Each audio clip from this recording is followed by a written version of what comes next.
नमस्कार विद्यार्थियों। भारत दुर्दशा पर बात चल रही थी। भारतेंदु हरिश्चंद्र के इस राजनीतिक नाटक में आज हम श्रृंखला की दूसरी कड़ी यानी दूसरे वीडियो पर हैं। यह व्याख्यान मैंने प्रासंगिकता पर बनाया है। आपकी सुविधा के लिए एक सहायक सामग्री के रूप में आप इस व्याख्यान को भी ज़रूर अपने रेफरेंस में लें। विद्यार्थियों, प्रासंगिकता का सवाल कोई नया सवाल नहीं है। हर कविता, कहानी, नाटक, उपन्यास को पढ़ते हुए हम प्रासंगिकता की बात करते हैं, क्योंकि किसी भी रचना की प्रासंगिकता और उसको सिद्ध करने के लिए हमें हमेशा उस रचना के तलघर में जाना होता है। तलघर जब कहूँ तो मतलब देश काल, वातावरण। क्या वह रचना अपने देश काल, वातावरण या पात्रों के अनुकूल है? उस रचना में किसी विशेष परिस्थिति को समझने या समझाने की क्षमता है, या कोई प्रॉब्लम एरिया अगर है, कोई समस्या है, तो कोई चुनौती है तो उसके निदान की ताकत है। यह सब मिलाकर ही प्रासंगिकता का सवाल सुलझाया जा सकता है। तो जब मैं भारतेंदु हरिश्चंद्र की भारत दुर्दशा की प्रासंगिकता पर बात कर रही हूँ, तो निश्चित तौर पर हमें कोई संदेह नहीं होना चाहिए, क्योंकि आपको मैंने क्लासरूम में भी कई बार बताया है कि नवजागरण या नवचेतना को लाने वाले भारतेंदु हैं। भारतेंदु की हर रचना, बल्कि मैं तो साहित्य की हर विधा को कहती हूँ कि वो बहुत प्रासंगिक होती है, समसामयिक होती है, तभी वह कालजयी होती है, तभी वह अपने समय और समाज के आगे अपनी चुनौतियों के साथ और अपने सॉल्यूशंस के साथ, समाधान के साथ हमें हर युग को रिप्रेजेंट कर रही होती है। निश्चित तौर पर प्रासंगिकता इस बात पर भी निर्धारित होती है विद्यार्थियों कि क्या यह रचना हमारे वर्तमान, आज के समय और समाज, वर्तमान जीवन की समस्याओं का कोई समाधान प्रस्तुत करती है। हाँ, अगर करती है तो वो कंटेम्प्ररी है।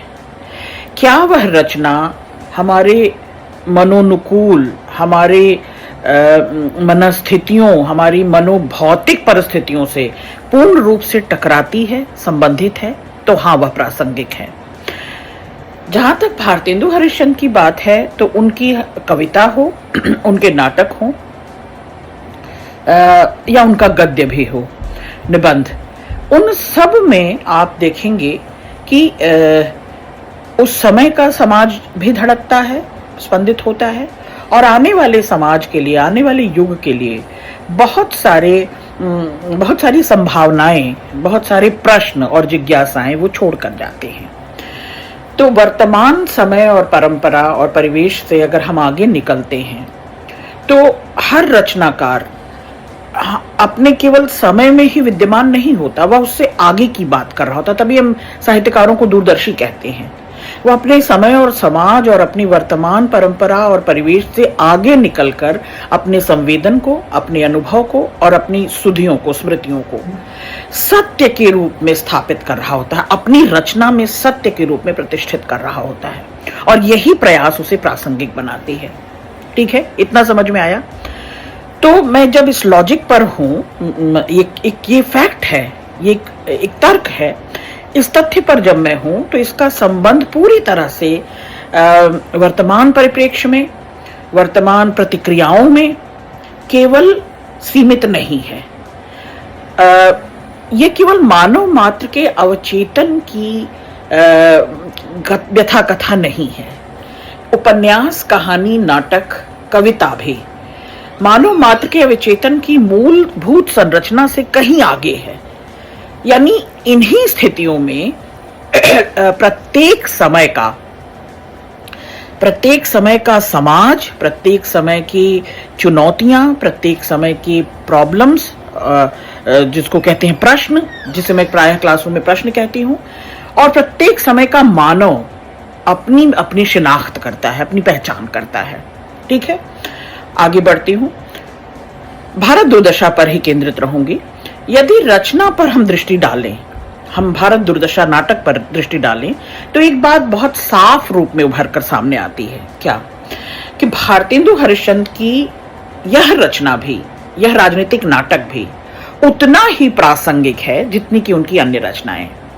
यानी कि जो कल का समाज था, जो आज वर्तमान समाज है और जो आने वाला समाज है। जब समाज कह रही हूं तो मैं युग की बात भी कर रही हूं। जो कल था कमोबेश, बल्कि मैं तो बेश बेश कहूंगी, चाहे वो विद्रूपता है, विसंगति है, विडंबना है, बदसूरती है, राजनीतिक भ्रष्टाचार है, चाहे वो प्रशासनिक अराजकता है, आप खुद देखें और चिन्हें पहचानें कि वह सब कुछ बेश रूप में और अधिक रूप में बढ़ी ही है।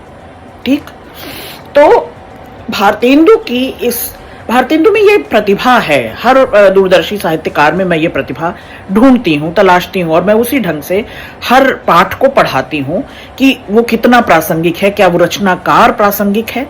क्या उसकी सोच, उसका विचार, उसके तर्क, उसके प्रॉब्लम एरियाज को ढूंढने की दृष्टि और फिर सॉल्यूशन तक पहुंचने की जद्दोजहद क्या प्रासंगिक है? और यदि है तो वह रचनाकार और उसकी रचना प्रासंगिक है। ठीक, तो भारतेंदु जी की यह कालजयी प्रतिभा रही है और यह इसी का परिणाम है भारत दुर्दशा, कि वो कल के भारत दुर्दशा को दिखाते हुए और आज की भारत दुर्दशा से उसकी तुलना करते हैं। और यह स्पष्ट हो जाता है कि कल का सत्य, जो विदेशी शासन, विदेशी आक्रांता के साथ वो सत्य सही था, वर्तमान समय का सत्य भी भले ही स्वदेश कायम हो गया है, भले ही स्वराज्य कायम हो गया है, भले ही अब राजा सत्तासीन नहीं है, बड़ी बड़ी राज कुर्सियां नहीं है, राजमहल नहीं है, राजा मुकुट नहीं पहनता, राजगद्दियां नहीं है, लेकिन सत्ता तो है, शासन और प्रशासन तो है, सत्ता की अराजकता, क्रूरता और हिंसा तो है, समाज में फैला भ्रष्टाचार तो है, समाज में फैली कुरीतियां और अराजकता तो है। तो अगर यह सब कुछ है, विद्यमान है, तो फिर कोई भी रचना कालजयी होगी। चलिए आगे बढ़ती हूं। तो भारतेंदु हरिश्चंद्र की जो सबसे बड़ी चिंता है बच्चों, वो यह थी कि भारत की स्वतंत्रता का सूर्य कैसे उगे। इसीलिए आप देखें कि अतीत का गौरव गान करते हैं कि हमारा अतीत बहुत महान था, गौरवमयी था, हमारा इतिहास बहुत महान था, गौरवमयी था, अपनी सभ्यता और संस्कृति पर वो गुमान करते हैं। तो भारत की स्वतंत्रता का सूर्य कैसे उगे, ये चिंता भारतेंदु की सबसे बड़ी चिंता है। ठीक, अब भारत दुर्दशा में भी भारतेंदु हरिश्चंद्र चिंतित दिखाई देते हैं और चिंतित से ज्यादा चिंतन करते हुए मुझे दिखाई देते हैं, क्योंकि चिंता से आगे मैं चिंतन को महत्व देती हूं। केवल चिंता भर करने से बात नहीं बनती, आपने उसके लिए सकारात्मक, सचेष्ट होकर सप्रयत्न क्या किया, तो भारतेंदु ने किया। उन्होंने उस समय के समाज को चित्रित करते हुए, बड़ी बारीकी से चित्रित करते हुए, उस समय की तत्कालीन धार्मिक विसंगतियों, विडंबनाओं को, राजनीतिक बदसूरती को, विद्रूपताओं को और आर्थिक कारणों, आर्थिक परिस्थितियों, आर्थिक वातावरण का भी विश्लेषण एक समीक्षक के तौर पर, एक दूरदर्शी के तौर पर विश्लेषण करते हैं। तो जब हम यह विश्लेषण करें भारत दुर्दशा की प्रासंगिकता को जांचने के लिए, आंकने के लिए, तो स्पष्ट होगा कि सिर्फ नाम भर का परिवर्तन है, बाकी सब कुछ वैसा ही है, जैसा पहले था वैसा आज है। शासन राजा नहीं है तो नेता है, नेतृत्व करते हुए, लेकिन यथास्थितियां पसरी हुई हैं, ये जड़ता पूरी तरह से पसरा हुआ है। तो बाकी सब कुछ अगर वैसा है कमोबेश, कि आलस्य का शब्द अगर वो कहते हैं, या शराब और जुए में नौजवानों को क्या कह सकते हैं, विमुख होते हुए, दिशाहीन होते हुए देखते हैं, तो ये वर्तमान समय की भी समस्या है।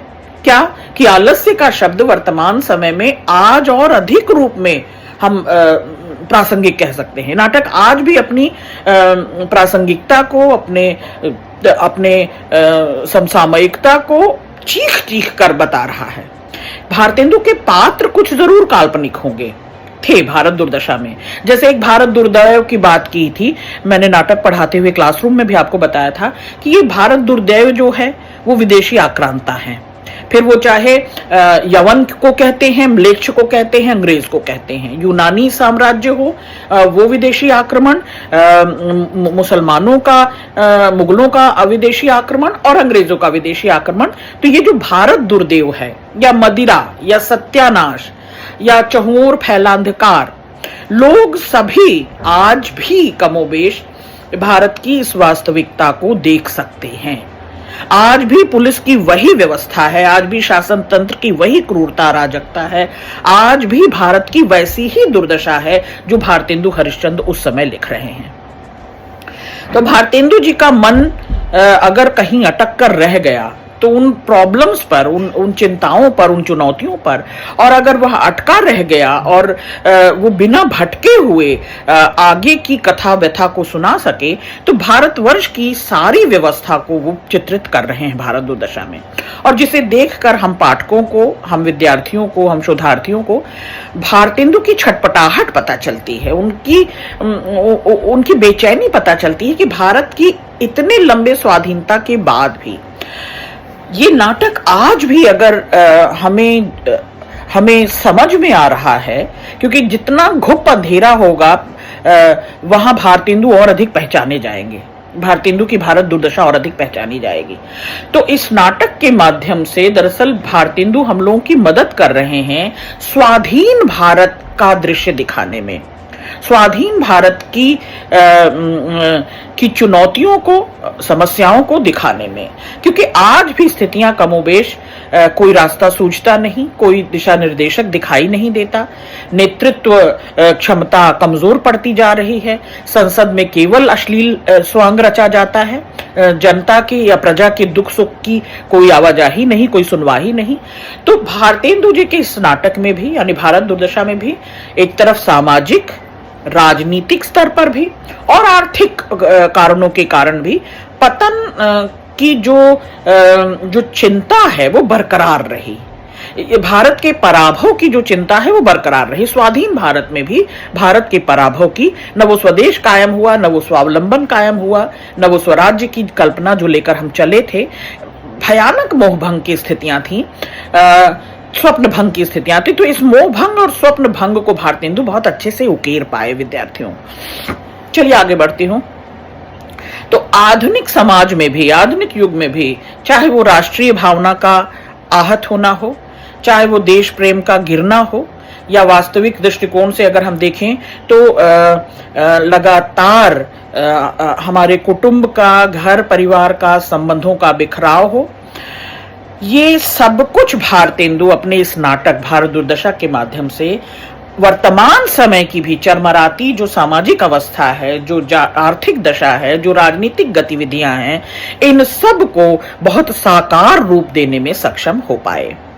विद्यार्थियों, ये 19वीं शताब्दी की शुरुआती घटना, अब जब भारत दुर्दशा की प्रासंगिकता की बात हम कर रहे हो तो हमें सामाजिक, धार्मिक आंदोलनों को भी मुख्य रूप से देखना चाहिए कि उस समय जो आंदोलन उठे, नवजागरण की जो एक सुधारवादी आंदोलन जिसे नाम दिया गया, भारतेंदु आए ही उस सुधार को लेकर, परिष्कार को लेकर, समाज परिष्कार, राजनीति में परिष्कार हो, आर्थिक अवस्था में परिष्कार हो, सुधार हो।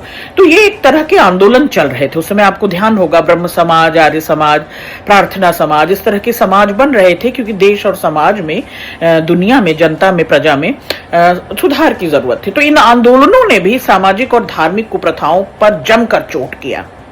कुप्रथाएं फैली हुई थीं, धार्मिक रूढ़ियां फैली हुई थीं, सामाजिक विसंगतियां फैली हुई थी। ये जो ऊंच नीच का गड्ढमड्ढ था, ये जो गड़बड़ियां थी, इसको पाटने के लिए, चाहे वो राजा राम मोहन राय हो, चाहे वो स्वामी विवेकानंद हो, और चाहे वो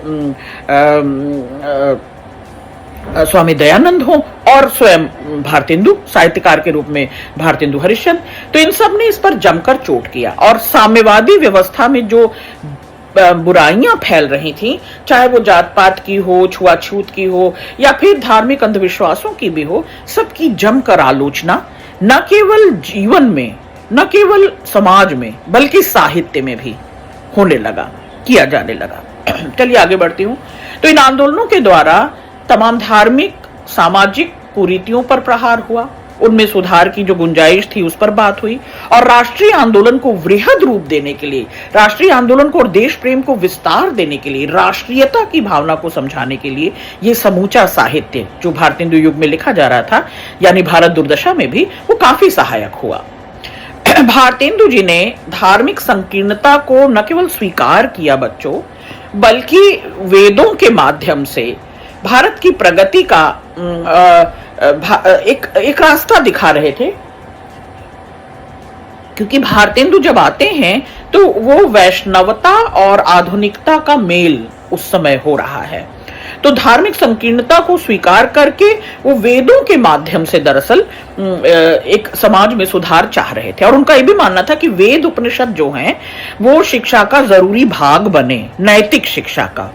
विद्यार्थियों में नैतिक शिक्षा आए, व्यक्ति अच्छा होगा तो परिवार अच्छा होगा, परिवार अच्छा होगा तो समाज अच्छा होगा, और समाज अच्छा होगा तो देश राष्ट्र अच्छा होगा। तो उन्होंने शिक्षा का जरूरी भाग वेदोपनिषदों को बना दिया। भारतेंदु जी का यह भी मानना था विद्यार्थियों कि व्यक्ति की मूल समस्या क्या है, नैतिक पतन, चारित्रिक पतन, निहितार्थों में कैद हो जाना, स्वार्थ में कैद हो जाना, और लगातार आलस्य और प्रमाद और दुर्व्यसनों का शिकार हो रहा है व्यक्ति, माने आज का युवा नौजवान। तो इसको देखने के लिए भी समाज को की ऐसी विद्रूप बदसूरती देखने के लिए भी साहस जुटाने की जरूरत है, और कट्टरता से इसका विरोध करने और इस पर प्रहार करने और चोट करने की जरूरत है। तो भारतेंदु जी की जो ये वैष्णवता और क्रांतिकारिता है, जिसे मैं आधुनिकता भी कहती हूँ, आधुनिक जागरण और चेतना भी कहती हूँ, तो ये वैष्णवता और क्रांतिकारिकता में एक अद्भुत अंतर संबंध आपको देखने को मिलेगा। दोनों मिले जुले हैं, बड़ा समन्वय सा आपको मिलेगा। और इन सबके बावजूद उन्होंने बाहरी आचरण पर, यानी व्यक्ति अपने आंतरिक अपने मन को सात्विक करे, शुद्ध करे, आचरण की शुद्धता पर भी बहुत बल दिया, और बाहरी आचरण पर भी कि व्यक्ति कैसा व्यवहार करे अपने समय और समाज से, व्यक्ति कैसा अपने परिवार, कुटुंब, देश और राष्ट्र से कैसा व्यवहार करे, इसकी नैतिक शिक्षा भी देने की सोची। और भारत दुर्दशा इस वजह से भी लिखा गया, इसलिए भी प्रासंगिक है। अब आप देखें कि वो ब्रिटिश साम्राज्य का विरोध तो करते हैं, उस पर सीधे प्रहार नहीं कर रहे, क्योंकि उस समय आप जानते हैं अभिव्यक्ति की आजादी नहीं थी, लोग छद्म नामों से लिख रहे थे, साहित्यकार और पत्रकार भी। तो भारतेंदु हरिश्चंद्र सीधे प्रहार नहीं कर रहे, चोट नहीं कर रहे। इसीलिए पहली पंक्ति में आप देखें कि अंग्रेज राज सुख साज सबय अति भारी, पाय धन विदेश चल जाते यह अति ख्वारी। तो ये विदेश जो हमारा कच्चा माल और हमारे प्राकृतिक संसाधन विदेश चले जा रहे हैं, इस पर उनको ज्यादा चिंता है। लेकिन अंग्रेज राज की जो मैनेज्ड व्यवस्था है, जो शासन है, जो रेल का आना, प्रिंटिंग का आना, पत्रकारिता की शुरुआत होना, गद्य की शुरुआत होना, विचार और शिक्षा की शुरुआत होना, पश्चिमी सभ्यता और संस्कृति की कुछ अच्छी बातों को भी भारतेंदु ने स्वीकारा है, और अपने नाटक में अपने भी उसकी चर्चा विशेष रूप से की है। तो उस समय की स्थितियों को, परिस्थितियों को भारतेंदु बहुत अच्छे से भांपते हैं, और उसमें आपको जोड़ने का काम करते हैं, आपको संलग्न करते हैं। वे अपने अनुभव के आधार पर, अपनी स्मृतियों के आधार पर, अपने संवेदन के आधार पर इस तथ्य की अभिव्यक्ति भारत दुर्दशा में लगातार कर रहे हैं। महारानी विक्टोरिया को वो पत्र लिखते हैं, और बार बार लिखकर यही कहना कभी नहीं भूलते, मतलब डरते नहीं है, पूरे साहस के साथ एक साहित्यकार को यह शोभा देता है कि वो महारानी विक्टोरिया की अच्छी बातों को स्वीकार करते हुए, जताते हुए कहते हैं, तुम शेर हो, तुम सिंह हो, सिंघनी के रूप में हो, और मनुष्य और सिंह दोनों, तुम्हारे अंदर मानवता भी होनी चाहिए और सिंह का गुण भी होना चाहिए। टैक्स तुम्हारा क्रोध है, भारतीय जनता पर जो अतिरिक्त टैक्स लग रहा है ये तुम्हारा गुस्सा है, क्रोध है। चुंगी और पुलिस तुम्हारी दो भुजाएं हैं। और यह भी कोशिश कर रहे हैं रानी विक्टोरिया को बताने का कि जो आपकी व्यवस्थाएं हैं वो क्रूर और दमनकारी हैं, जहां मानव का संपूर्ण अस्तित्व खतरे में हो रहा, मानवता खतरे में हो रही आपके इस अराजकता से। तो भारतेंदु ये साहस कर पाते हैं, और अपने अनुभव की अभिव्यक्ति को इस प्रकार से वो भारत दुर्दशा में भी देखते हैं कि किसी भी रचना का मूल्यांकन अगर आप करें विद्यार्थियों, तो साहित्य की प्रासंगिकता, उसके साहित्य की प्रासंगिकता को जांचने के लिए उसके मंतव्य को, उसकी मनोदशा को और उसके विचार को भी देखें। तो रचनाकार का उद्देश्य तत्कालीन व्यवस्थाओं पर कुठाराघात करना था, चोट करना था, और न केवल चोट करना था बल्कि अपनी प्रजा को आगाह करना था, अपनी जनता को एकजुट करना था। तो भविष्य की एक आधारशिला भी रखनी थी। तो इस रचना में, यानी भारत दुर्दशा रचना में, ये सारी चीजें दिखाई देती हैं, इसीलिए यह रचना प्रासंगिक है। बहुत शुक्रिया।